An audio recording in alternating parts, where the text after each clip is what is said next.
Alô, vamos agora falar sobre a educação dos sentimentos, episódio 17 da nossa jornada.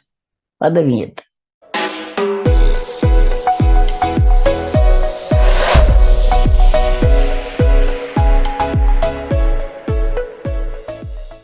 Nós falamos de pensamentos, falamos de hábitos. Agora vamos falar de sentimentos. Como é que se educa sentimento? Sentimento bate aqui dentro, né? Ele tem uma repercussão no corpo físico. O pensamento não. O pensamento, ele vai em ondas, repercute no espaço, é mais sutil, por isso ele pode caminhar longa distância, mas o sentimento não, ele fica aqui dentro. Ele é mais denso. E por isso nós detectamos as mudanças internas do nosso corpo em função dos sentimentos. Quem é que não diz logo assim, ai, estou sentindo arrepio, estou com fome, estou triste, tô angustiado.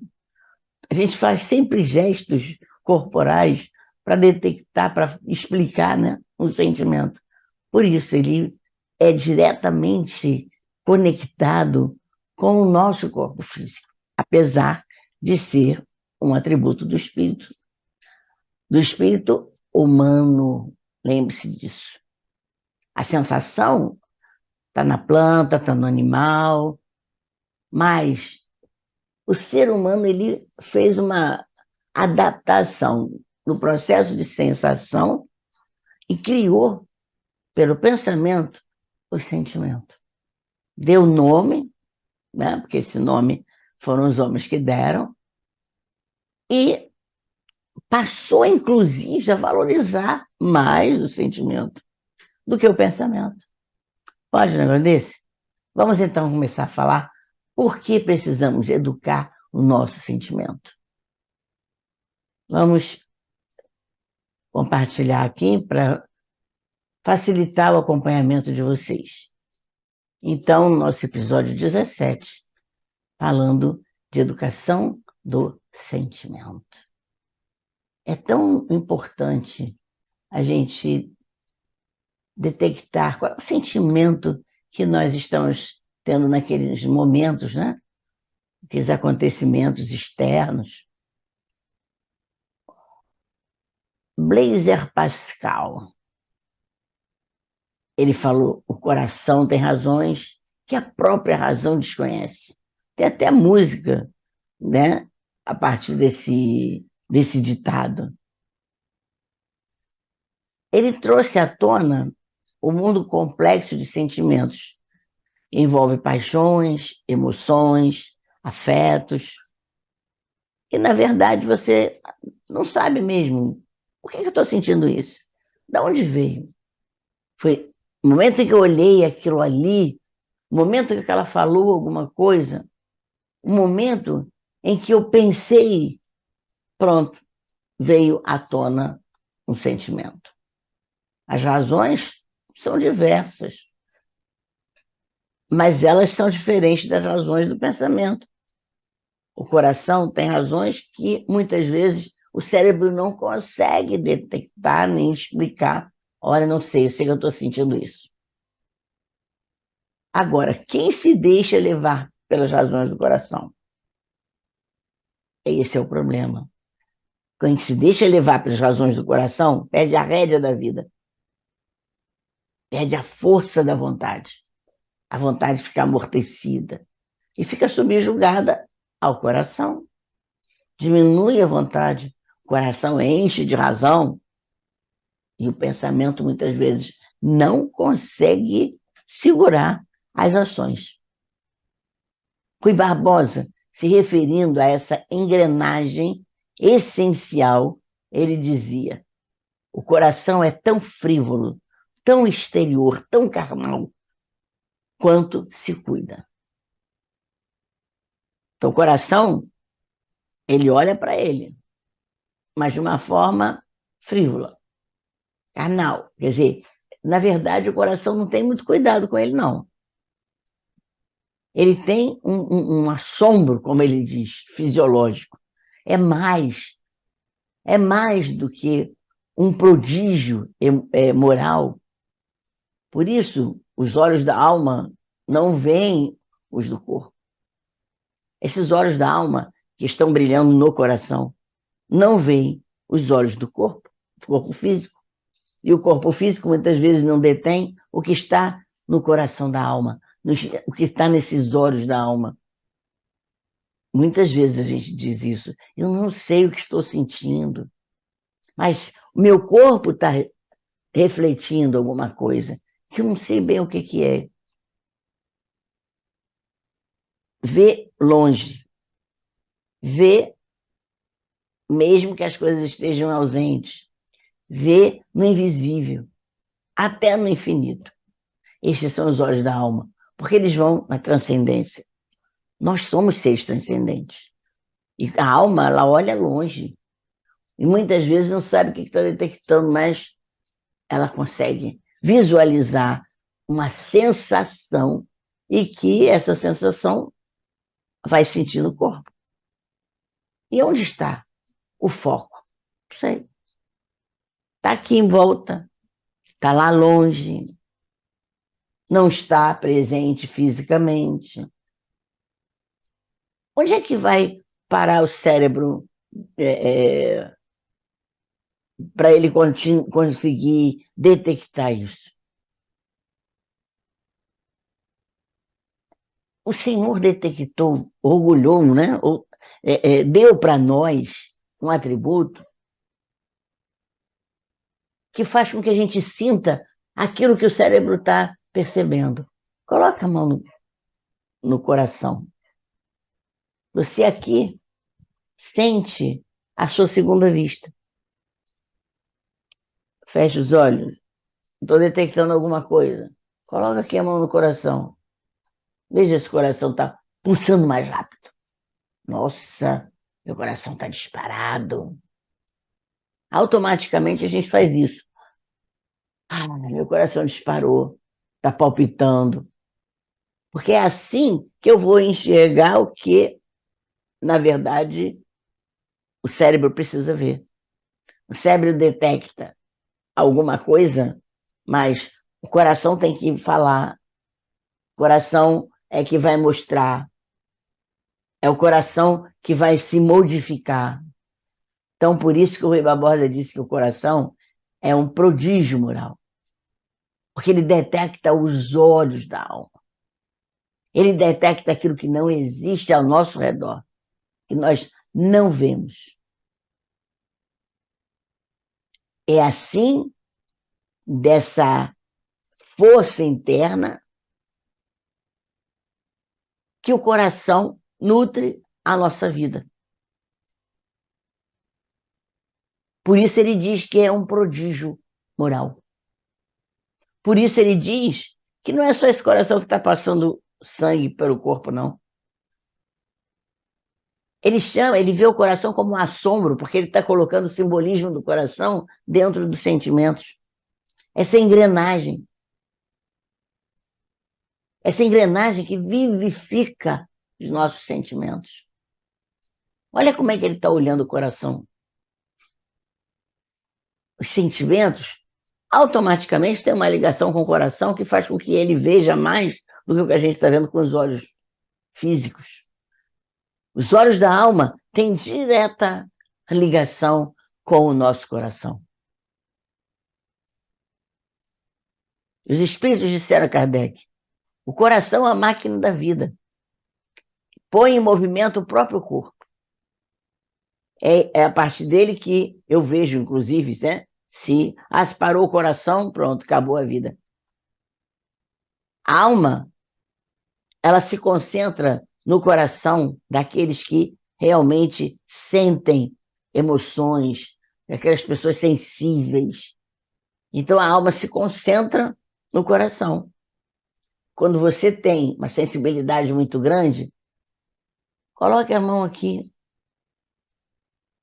E aí você vai perceber que existem movimentos no coração que a mente não detecta.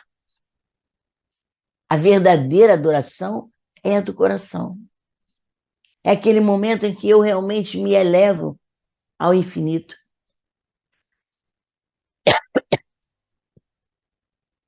É no coração que se encontra o verdadeiro sentimento de justiça. Nós não temos o sentimento na nossa consciência. Nós não temos todo o processo de justiça na nossa consciência. Pois é, a sede dessa consciência, dessa justiça, é o nosso coração. Aí ele diz, mas você não tem coração, hein? Olha só, olha o que você está fazendo com a pessoa. Aí a gente usa o termo, você não tem coração. Ou então, ao contrário, cara, aquela pessoa tem um coração enorme, ela abraça o mundo com as mãos. É a história do Rexona, tem sempre cabe mais um no coração daquela pessoa. Parece Rexona. Então, a gente tem esse simbolismo, né, do sentimento ligado ao coração. Quando a gente desenha alguma coisa ligada a sentimento, sempre tem um coraçãozinho. O sentimento é um estado da alma. Envolve a vida intelectual e moral. Estímulos, fenômenos diversos provocam alteração na nossa vida íntima. Qualquer coisa que aconteça provoca alteração, porque ele envolve tanto o intelecto como a moral. Se você detecta só com o cérebro, você vai decodificar intelectualmente. Mas se você detecta com o coração, você vai decodificar a moral da pessoa.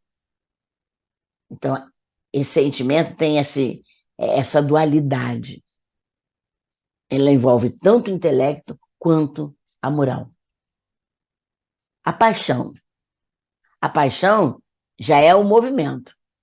É o movimento da alma quando ela exalta por algum processo de sentimento, aí você já chama de paixão.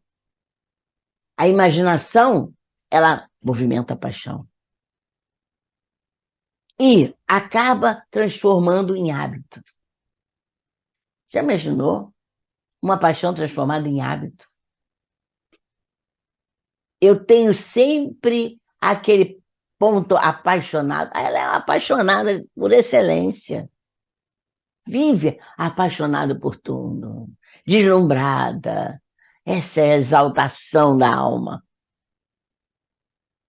Por isso, exige controle, exige comando, porque pode gerar sofrimento.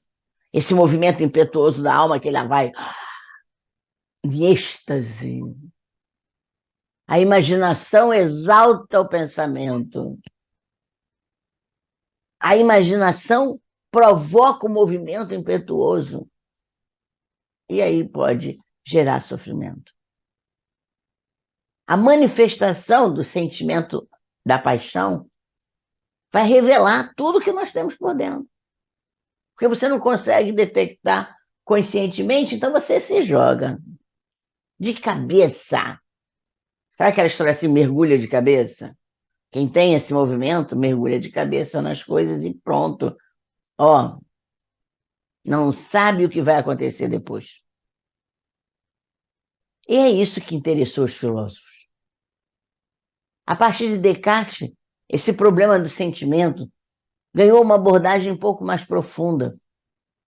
Descartes entendia a função natural das emoções, incitar a alma e permitir as ações para que conserve o corpo, ou para que esse corpo se torne perfeito, contribuindo com as emoções.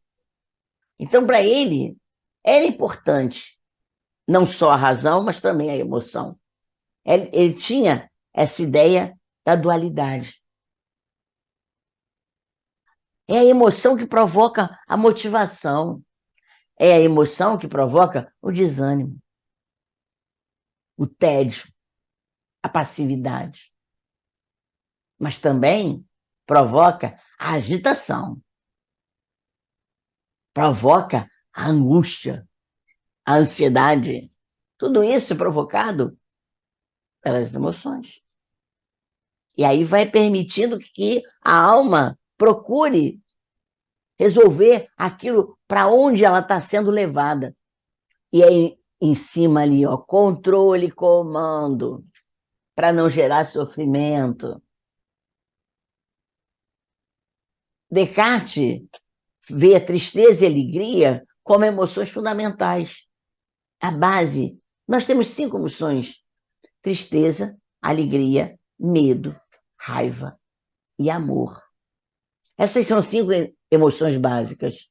Para Descartes, tristeza e alegria, essa polaridade que ele via, que se o movimento fosse para fora, era a alegria que estava comandando. Se o movimento fosse para dentro, era a tristeza que estava comandando.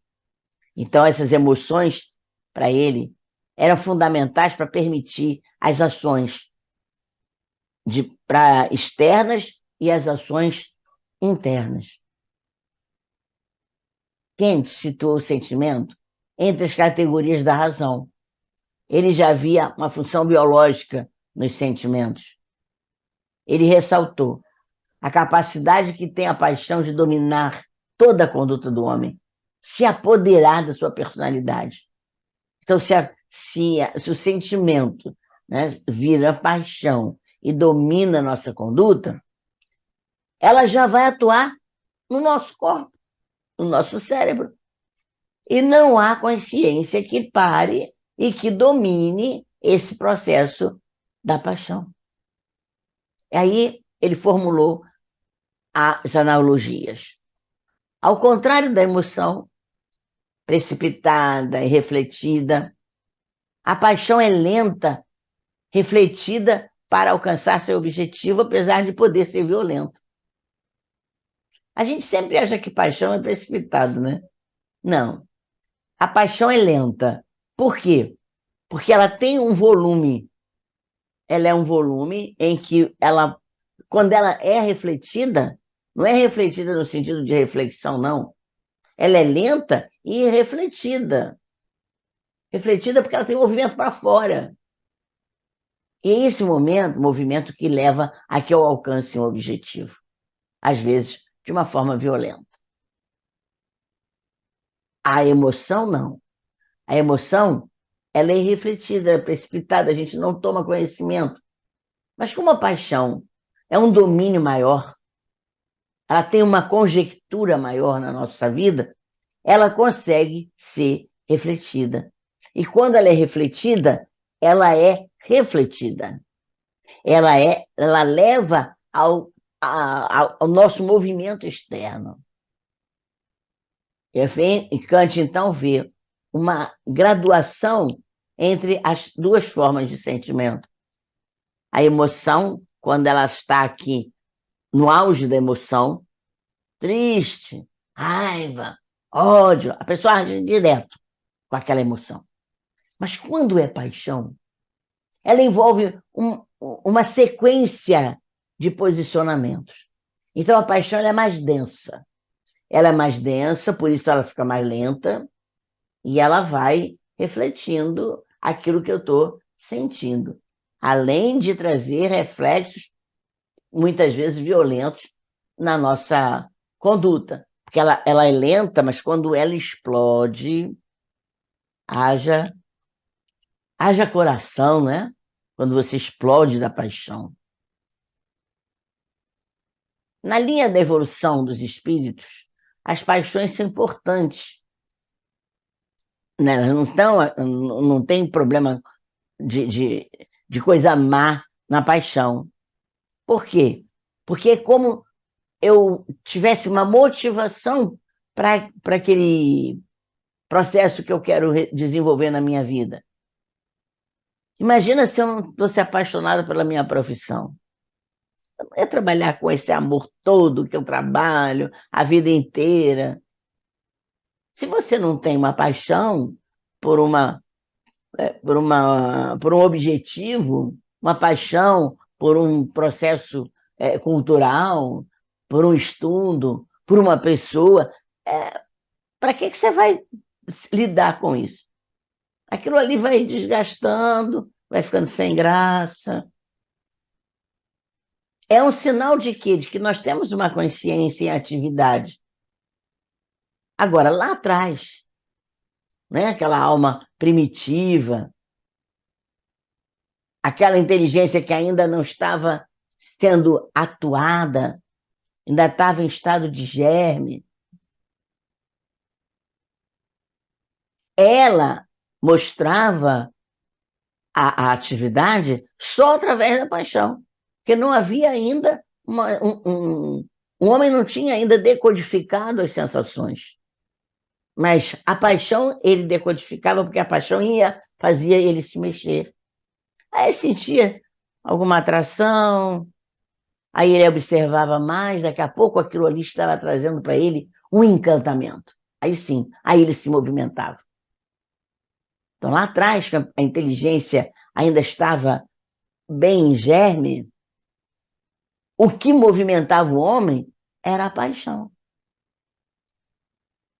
A paixão por uma pessoa que ele era aquela volúpia de realmente ir atrás, de ter persistência. Era a paixão que fazia a persistência. Mas ainda trazia a ideia da imperfeição. Porque a alma não tinha consciência. O sinal da atividade era só pela paixão. E aí é que a paixão acabava sendo um detonador do nosso comportamento. Naquele estado primitivo, que o homem vivia mais pelo instinto, ele se satisfazia através das paixões, mas eram paixões brutais, porque não trabalhava com a consciência. Ainda não tinha uma inteligência para aprimorar a paixão. Hoje nós já temos. Hoje ninguém sai fazendo nada passional porque está com a paixão em determinada coisa, porque aí vira o quê? Vício. Aí você vira escravo, porque aí a paixão é tanta que você só quer fazer aquilo. Aí vira um hábito. E aí detona, leva a sofrimento. Quando o homem começou a despertar para o sentimento, mas um sentimento sublimado, ele mostrou que ele já estava com certa maturidade. Mas aí o sentimento já era diferente. Ele não estava mais aqui visceral. Ele já estava sendo trazido para as chakras superiores, buscando uma conotação mais singela, mais consciente para os seus atos. Ainda tinha paixão, sim, porque sem paixão eu não me movimento. Essas paixões, muitas vezes, causavam guerras, conflitos, mostravam os sinais daquele barbarismo todo, do primitismo humano. Por isso que Kardec fala, precisamos segurar nossas paixões, conscientizar nossas paixões, porque é um movimento que leva você a não sei onde, se você não tiver a consciência. Mas um sinal de consciência já ajuda a que a alma utilize a inteligência para canalizar as suas paixões. Mas é importante ter paixão. É aquele amor por uma profissão, aquele amor por uma relação, sem apego, sem brutalidade, sem domínio. Essa é a diferença, né, da paixão madura para a paixão que está lá primitiva. Aí os espíritos ensinaram. A paixão está no excesso provocado pela vontade. O princípio foi dado ao homem para o bem. As paixões podem conduzi-lo para grandes coisas. Primeiro, é exatamente essa provocação da vontade. Cara, eu tenho tanta vontade de fazer aquilo, eu vou fazer. Eu vou fazer um curso, eu vou me aprimorar, porque eu quero aquilo. Aí traz essa paixão. Então, ele pode conduzir o homem para alcançar coisas brilhantes. É um recurso da natureza. Leva a que o homem busque a satisfação das suas necessidades básicas com afinco, com perseverança, com foco. Porém, ela precisa de controle. Ela precisa dessa condução consciente. Até porque elas são como um cavalo. É útil quando governado, mas é perigoso quando o cavalo governa nosso caminho. E muita gente fala assim, tem que acabar com a paixão. A gente entende errado isso. Tem que governar a paixão. Tem que conduzir conscientemente a direção que a paixão está nos levando. Enquanto nós nos mantemos aqueles níveis vibratórios inferiores, ficamos à mercê das paixões. Também são excitadas por espíritos que estão à nossa volta. Porque eles gostam desse movimento e vão instigando a gente. E quantos gatilhos o próprio marketing de venda utiliza para pegar os pontos de paixões dos homens. Mas quando a gente está em civilização, temos outras paixões. Temos as relativas à condição social do homem. Às vezes, também criam males, de ansiedade, angústia, até depressão. Por causa disso, porque na civilização nós temos gatilhos maravilhosos que atiça o poder, atiça o apego, o egoísmo. E aí, eu quero buscar aflitivamente aquela condição, aquele status, aquela pessoa. Viramos passionais. Então, lá era imaturidade. E aí as paixões eram conduzidas através de volúpias. Quando está na civilização, não significa que nós amadurecemos. Apenas temos outros recursos para incitar a paixão. E muitos mais.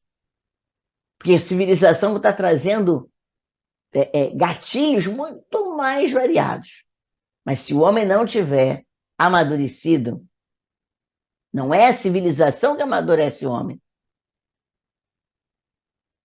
Ele instiga a inteligência. Mas ela tem que entender, nós temos que entender, que não é porque está na civilização que os homens precisam já ser maduros, conscientes, e eles não sabem entender quando vem esse movimento passional de dentro dele.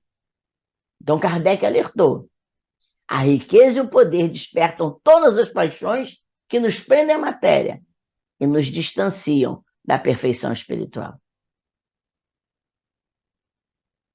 Então vejam como é complicado a gente dizer que existe sim a paixão também, né? Também é um movimento positivo, porque leva a que a gente atue. Mas as paixões também nos prendem à matéria.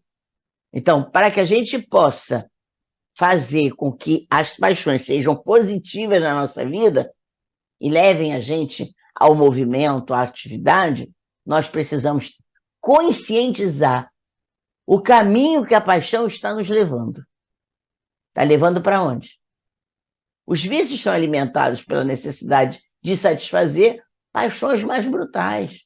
O vício do sexo, da bebida, do cigarro, qualquer tipo de vício da compra, né? Consumismo, da comida. Ai, eu sou apaixonada, não posso ver um chocolate. Ai, eu não posso ver doce. Ai, não adianta. Vi uma bolsa bonita, eu tenho que comprar. Então, é a paixão, que está levando a isso. E isso acontece por quê? Porque a civilização está trazendo estímulos. Está instigando naquela condição social do homem. Eu tenho dinheiro agora, eu tenho poder, você comprando tudo. Cada ano troca de carro. Todo esforço deve ser no sentido de encararmos com naturalidade as situações que provocam essas sensações nas nossas experiências. Vamos detectar, opa, está me atraindo, mas com que direção? Eu tenho que tomar cuidado, senão eu meto os pés pelas mãos. Reagimos de forma impulsiva, descontrolada, apaixonados, emocionados. Às vezes chegamos até a chorar diante de um estímulo. Olha, eu olhei, eu gostei tanto que eu comecei a chorar de tão belo que eu vi aquilo ali. É uma paixão que está vindo à tona. E isso contamina o nosso juízo de valor. Aí a gente fala daquilo que o coração está cheio, transbordando, e o coração palpitando. Temos que tomar cuidado. Então, as paixões são alavancas que duplicam as forças do homem, ajudam a cumprir os desígnios da providência. Sim, por um lado, ela tem esse processo, mas por outro lado, nós temos que ter o juízo de valor, nós temos que ter a consciência o tempo todo da forma como as paixões estão nos levando na direção das experiências. Nós temos vários momentos em que a gente é provocado com estímulos para nosso aperfeiçoamento. E isso é uma bênção. Mas eu preciso prestar atenção, porque é a paixão que vai me dando a alavanca. Mas a paixão pode me levar também ao desespero, ao movimento passional e contaminar a nossa consciência. Contaminando a nossa consciência, em vez de ter um caminho de aperfeiçoamento, vai ter um caminho de destruição. Vamos cair no buraco. No Livro dos Espíritos tem uma pergunta. Se o homem é quase sempre artífice do seu sofrimento material, também será o causador de seus sofrimentos morais? E os guias dizem, mais ainda, porque os sofrimentos materiais algumas vezes independem da vontade. Mas o orgulho ferido, a ambição frustrada, a ansiedade da avareza, inveja, ciúme, todas as paixões, em suma, são torturas da alma. Quando diz respeito à questão moral, à questão emocional, pronto. Faz parte do homem. E o homem precisa ter esse controle. Agora, se o sofrimento é só material, não envolve paixão nenhuma, não tenho, não tenho. Puxa vida, eu queria uma caneta, mas eu agora não tenho uma caneta, não tenho dinheiro para comprar, a gente até releva. Não mexe com orgulho, não mexe com ambição. Agora o meu chefe podia ter me dado a promoção, né? Puxa vida, aí começa a mexer com orgulho. O meu colega foi alçado lá um cargo maior e ninguém viu meu trabalho. Não consideraram tudo que eu faço aqui por essa empresa. Aí vem a frustração. E essa frustração mexe muito mais do que simplesmente eu não poder ter comprado uma caneta, eu não poder comprar um sapato novo.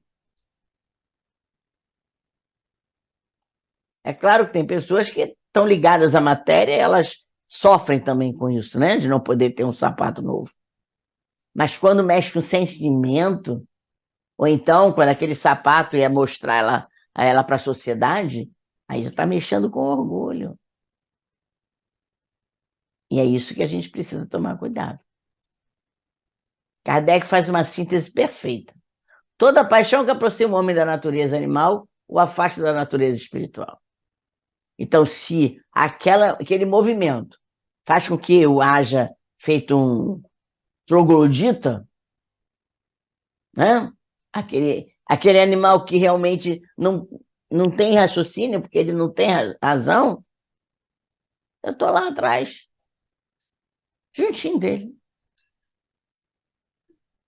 Todo sentimento que eleva o homem acima da natureza animal anuncia que o espírito está mandando, que o espírito é que está pensando e aproxima o espírito da perfeição.